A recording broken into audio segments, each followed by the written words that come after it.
ग्रामदर्शन.com की शुरुआत करते हैं हम मध्य प्रदेश के जिला दतिया से। जिला दतिया को 3 भागों में विभाजित किया है, जिसमें से एक है आपका भांडेर, दूसरा है आपका सेवड़ा और तीसरा है दतिया। दतिया जिले की पहचान मां पीताम्बरा के नाम से ही होती है।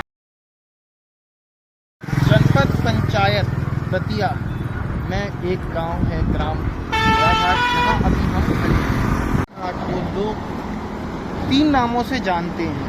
एक नाम है इसका ग्राम कोटरा, एक है अपना गोरा और एक है गोरा घाट। जिला दतिया में कुल 735 गांव हैं। राष्ट्रीय राजमार्ग 44 के किनारे बसा हुआ ग्राम कोटरा ग्वालियर से तकरीबन 54 किलोमीटर दूरी एवं दतिया से करीब 25 किलोमीटर की दूरी पर स्थित है। तो अभी हम चलते हैं और करते हैं गोरा घाट का ग्राम दर्शन।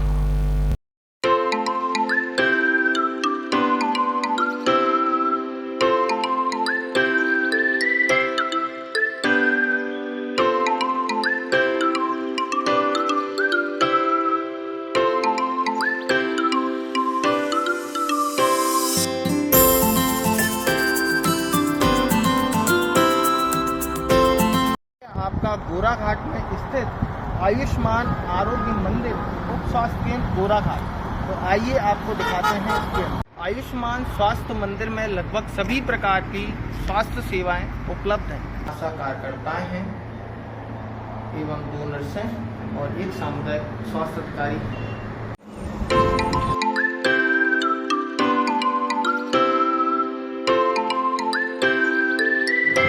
गोरा घाट में स्थित है तिवारी एनर्जी फ्यूज। 24 घंटे यहाँ पर आपको उपलब्ध रहेगा डीजल, पेट्रोल और अन्य सभी प्रकार की सुविधाएं। सभी प्रकार की सुविधाएं उपलब्ध हैं। यहाँ पर आप कैश में, फोन पे और अन्य माध्यम से भी पेमेंट का भुगतान कर सकते हैं। यहाँ पर हवा, पानी की सुविधा भी उपलब्ध है। एनर्जी फ्यूज में सभी प्रकार की सुविधाएं उपलब्ध हैं। यहाँ पर आप कैश में, फोन पे और अन्य माध्यम से भी पेमेंट का भुगतान कर सकते हैं। लेट बाथ की सुविधा भी यहाँ पर उपलब्ध है और आपको यहाँ पर बैकअप की भी सुविधा है। तो सभी प्रकार की सुविधाओं से लैस है हमारा ये तिवारी पेट्रोल पंप। घाट से एक रास्ता जाता है सुंदरगढ़ की।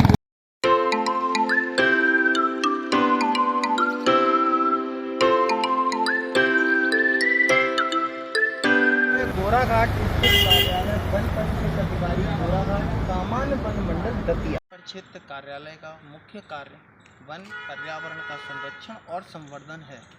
वन परिक्षेत्र कार्यालय में 7 वन रक्षक, 2 डिप्टी रेंजर और 1 रेंजर अधिकारी हैं। यह है गोरा घाट का शिव प्राचीन मंदिर। मंदिर यहाँ पे शिव जी की प्रतिमा स्थापित है।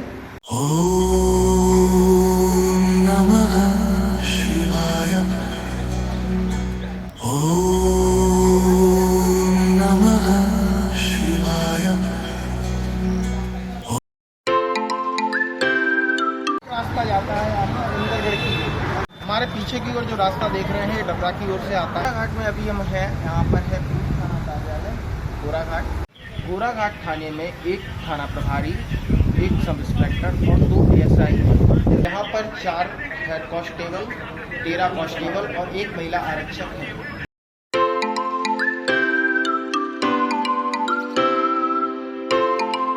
घाट में एक बैंक है जो है पंजाब नेशनल बैंक।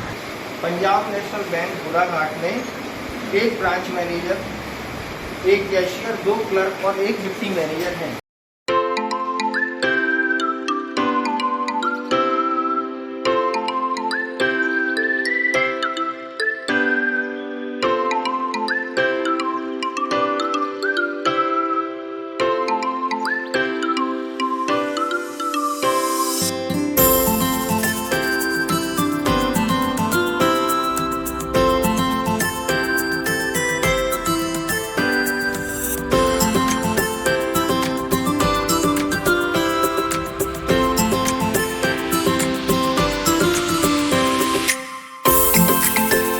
अभी हम खड़े हैं ग्राम पंचायत गोरा कार्यालय पर। विद्यालय में छात्रों की संख्या 76 है। 1 प्रधानाध्यापक और 4 अध्यापक हैं।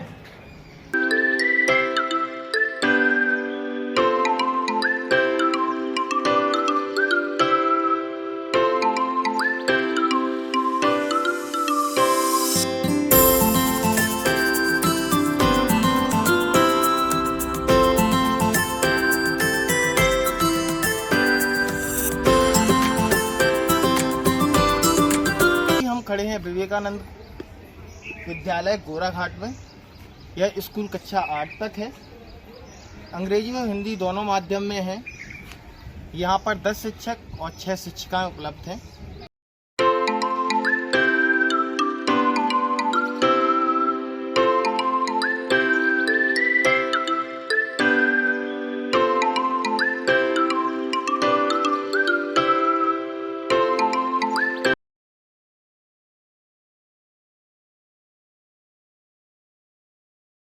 अभी हम खड़े हैं गोराघाट के सहारा ए पब्लिक स्कूल पर। यह स्कूल कक्षा 8 तक संचालित होता है। यहाँ पर 6 शिक्षिकाएं और 4 शिक्षक हैं।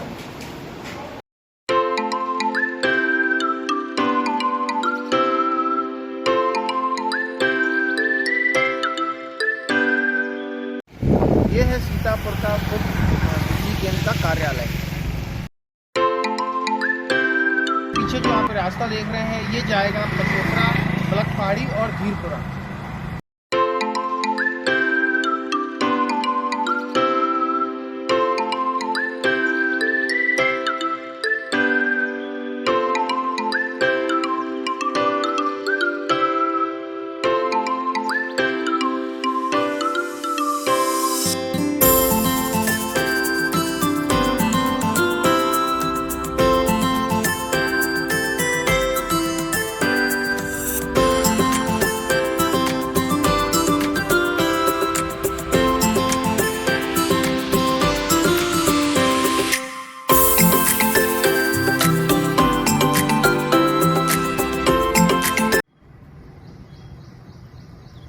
हम खड़े हैं आंगनबाड़ी केंद्र गोरा में, जो कि जिला दतिया में स्थित है। यहाँ एक कार्यकर्ता और एक सहायिका उपलब्ध हैं। गोराघाट आने के लिए आपको उतरना होगा कोटरा रेलवे स्टेशन।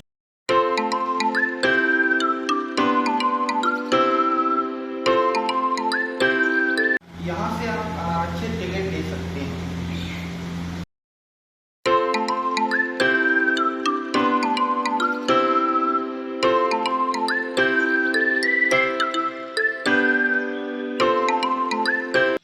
कोटरा रेलवे स्टेशन का ये है आपके सामने का व्यू।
श्री राम जय राम जय राम। श्री राम जय राम जय राम। श्री राम जय राम जय राम। श्री राम जय राम जय राम। श्री राम जय राम जय राम। श्री राम जय राम जय राम।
नाम कोटरा में एकीकृत शासकीय माध्यमिक विद्यालय कोटरा विकासखंड एवं जिला दतिया मध्य प्रदेश। इस विद्यालय में एक प्रधान अध्यापक और 4 अध्यापक हैं।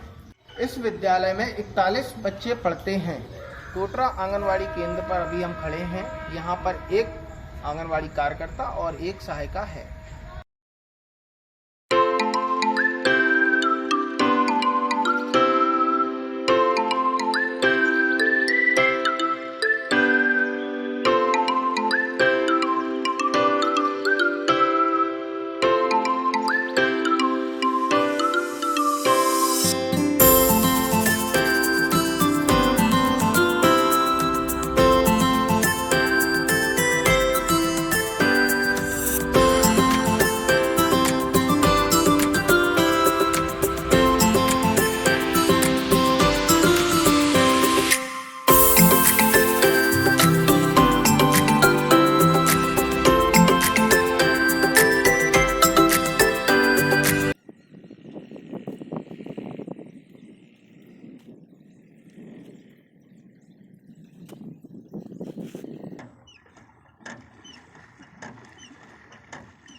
हो रही क्या?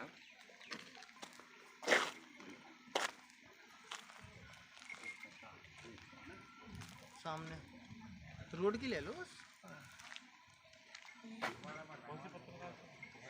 मामा तो एक ही है बस, बाको क्या होना हो तो हो या नहीं हो तो वो बात नहीं है। हमारी सवारी तो निपटता है। हम लोग ग्राम दर्शन से भाई। ये है पशु अस्पताल गोराघाट। यहाँ पर एक चिकित्सा अधिकारी और एक वृद्ध उपलब्ध है। अभी हम खड़े हैं गोराघाट के शासकीय प्राथमिक विद्यालय कोटरा डेरा विकासखंड दतिया जिला दतिया मध्य प्रदेश। स्कूल 3 कमरों की बिल्डिंग में संचालित है। यहाँ 19 बच्चे पढ़ते हैं। यहाँ पर एक प्रधान अध्यापिका है। गोराघाट के आंगनवाड़ी केंद्र पर यहाँ पर एक आंगनवाड़ी कार्यकर्ता और एक सहायिका उपलब्ध है।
गोरा को गोराघाट और कोटरा के नाम से भी जाना जाता है।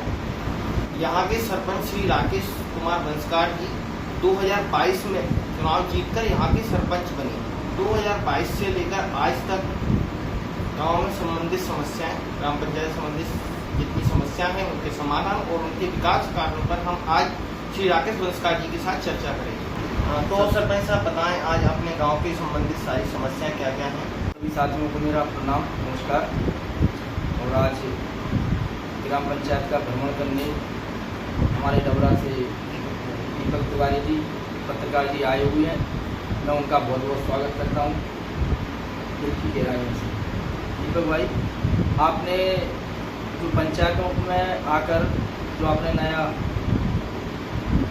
मार्गदर्शन दे रहे हैं सरपंचों को, जो भी आप कर रहे हैं विकास और समस्याओं से संबंधित, यह आपकी एक अच्छी पहल है जो आप पंचायतों में जाकर उनकी समस्याओं का और ग्राम दर्शन के माध्यम से इस चैनल को आप आगे ले जाएं और आपका भविष्य अच्छा हो, इसकी मैं कामना करता हूँ।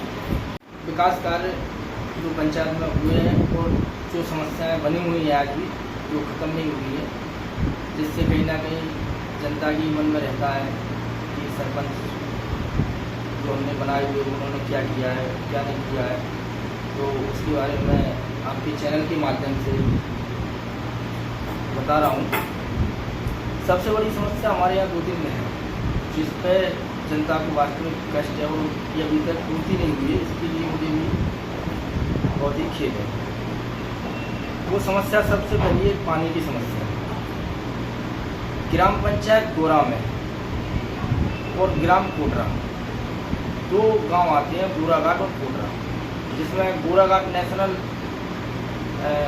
हाईवे के आसपास NH 44 के आसपास बसा हुआ है और रोड की इस साइड और साइड जितनी भी आबादी है उसमें नल जल योजना का निर्माण नहीं हुआ है।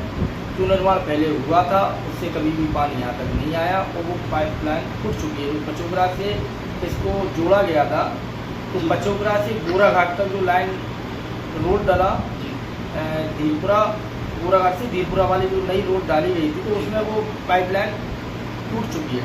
मैंने वरिष्ठ अधिकारियों को, संबंधित नल जल योजना के अधिकारियों को कई बार अवगत कराया, लेकिन कोई मौखिक तो उन्होंने आश्वासन दिया कि इसको कर दिया जाएगा और इसका जल बनकर ऊपर। अब दूसरी समस्या आती है हमारे ग्राम गोरा में पंचायत भवन के पास से जो रोड गया है नदी की ओर, और वहाँ बहुत ही प्रसिद्ध मंदिर है माता माई का, मानती महाराज का, तो उस मंदिर पर और उधर ही शमशान घाट पड़ता है, तो उधर रोड नहीं है जाने के लिए। आज भी कल हम गए थे वहाँ कच्चा रोड का में जो स्कूल बने हुए हैं शासकीय, उसकी जर्जर है, पानी लीकेज होता है, तो उनका भी लिखित में कार्रवाई की जा चुकी है, तो उसको भी थोड़ा समय लगेगा। तो उसकी भी जैसी भी राशि स्वीकृत होती है तो उसके पर भी काम कराया जाएगा। स्कूल की बिल्डिंग जैसे बच्चों के लिए व्यवस्थाएँ सटीक हो सकें। और पानी की भी थोड़ी समस्या बनी हुई जो मैंने पूर्व में भी अवगत कराया हुआ था।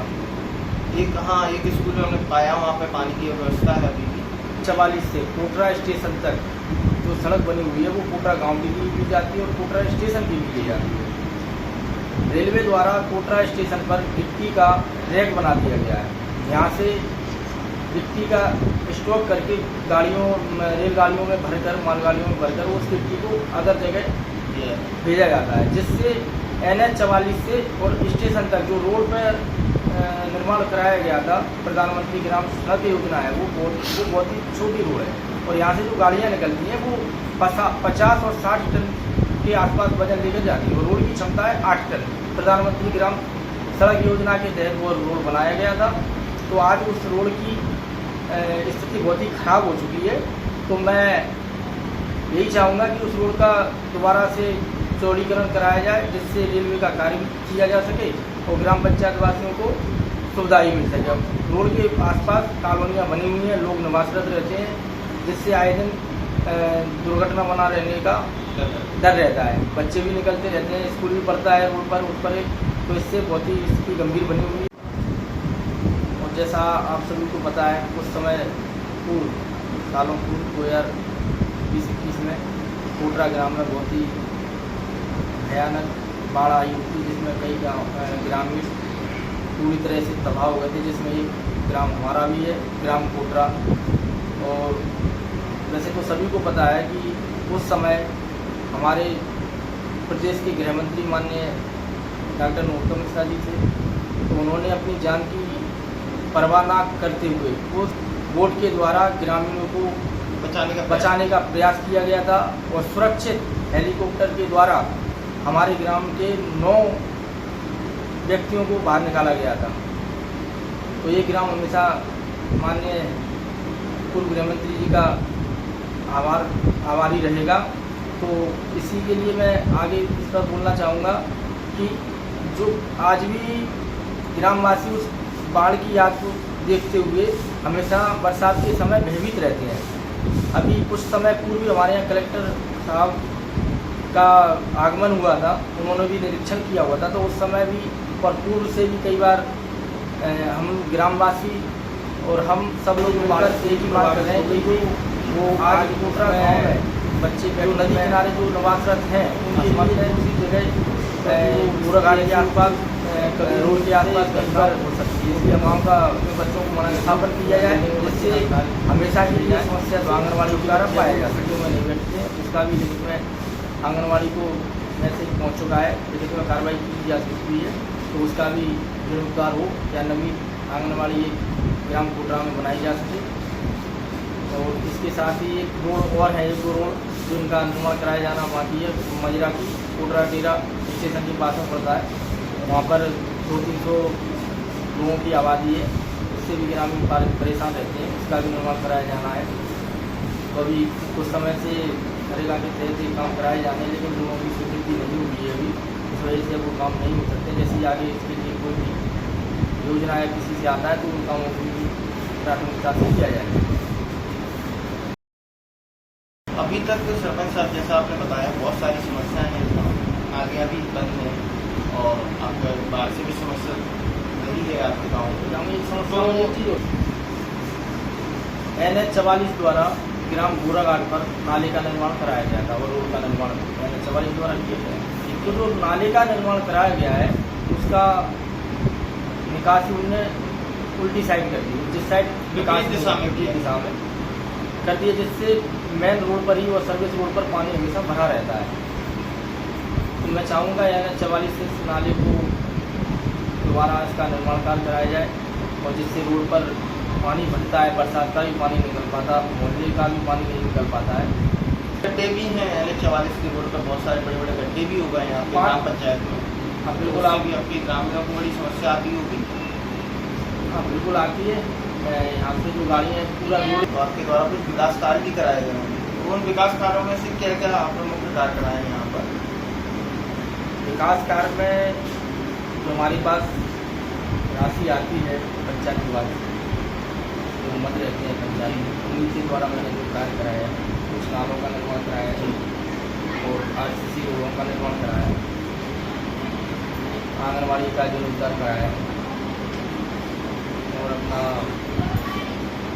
एक सामुदायिक भवन कोटरा ग्राम में बनाया हुआ है, ग्राम पंचायत में बना हुआ है और आगे भी एक भवन और बनाया जा रहा है। इसके लिए भी हम लगातार कुछ समय में कार्य चालू हो जाएगा उसका, ऐसे करके चालू जो भी है CC रोड और सामुदायिक भवन का ये काम कराया गया है। अभी आपके यहाँ एक जगह खाली पड़ी है रेस्ट हाउस की, किसी ज़माने में एक रेस्ट हाउस हुआ करता था बहुत पुराना, अभी वो रेस्ट हाउस उनको जर्जर हालत में है, वहाँ से भी मतलब काफ़ी पेड़ पौधे उगाए हैं उसके, जिससे गोराघाट पर सुविधा मिल सके लोगों को रेस्ट हाउस के द्वारा। कई बार ऐसे मौके आते हैं कि लोग परेशान होते हैं, कई शासकीय अधिकारी भी आते हैं। मैं चाहूँगा कि शासन से रेस्ट हाउस का जल्द से जल्द निर्माण कराया जा सके। ठीक है, तो अभी हमारी सरपंच साहब से काफ़ी चर्चाएं हुई और काफ़ी वक्त लिया हमने इनका। और अभी हम खड़े हैं ग्राम गोराघाट में जय माँ दुर्गा कृषि सेवा केंद्र पर। चलिए फिर मुलाकात करते हैं जय माँ दुर्गा कृषि सेवा केंद्र। अभी हम बैठे हैं ग्राम गोराघाट के जय माँ दुर्गा सेवा कृषि केंद्र गोराघाट। यहाँ पर फसल सलाहकार हैं मिस्टर भूपेंद्र राजपूत जी, जो हमें यहाँ पर होने वाली फसलों के बारे में जानकारी देंगे।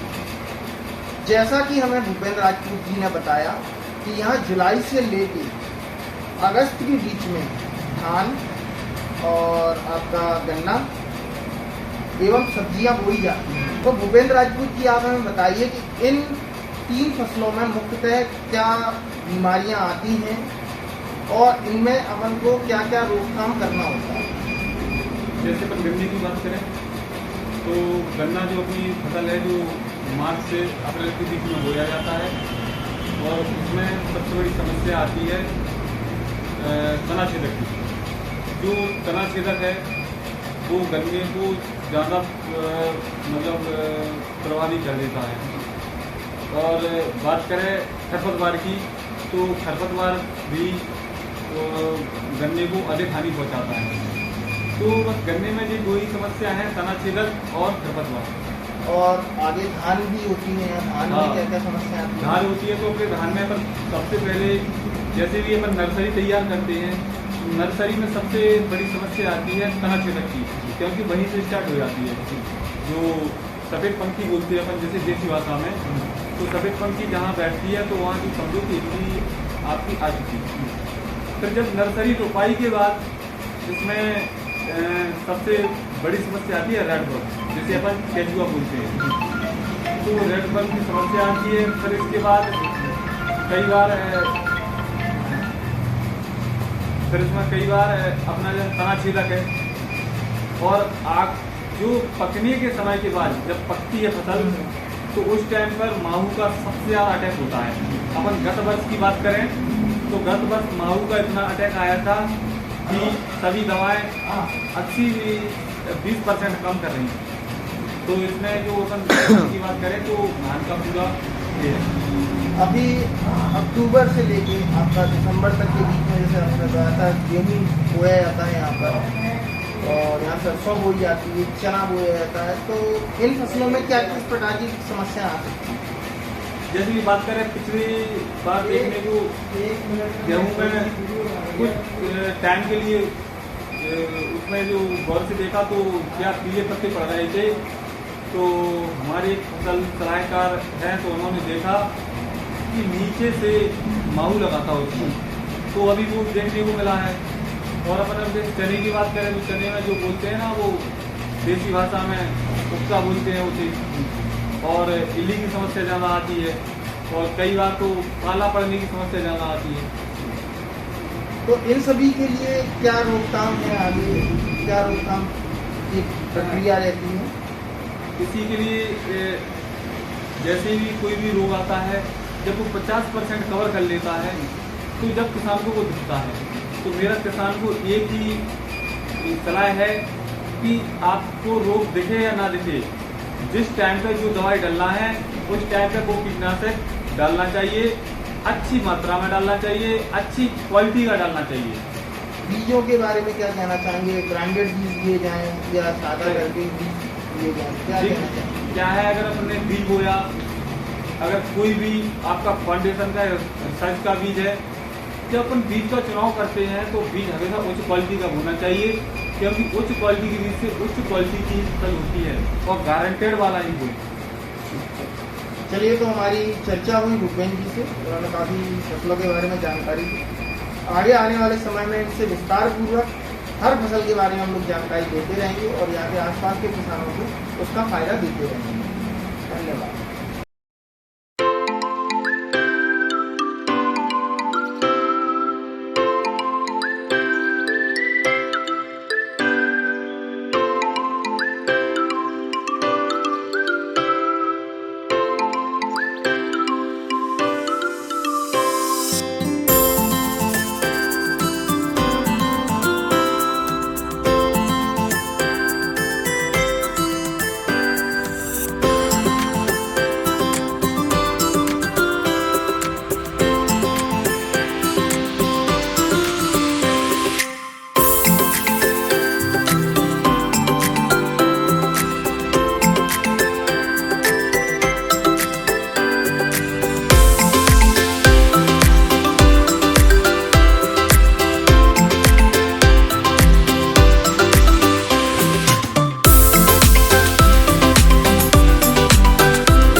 जो कि दतिया से आते हुए जब आप ग्वालियर की तरफ जाएंगे उस हाथ पर ये पड़ेगा आपको सिंध नदी के पुल से पहले।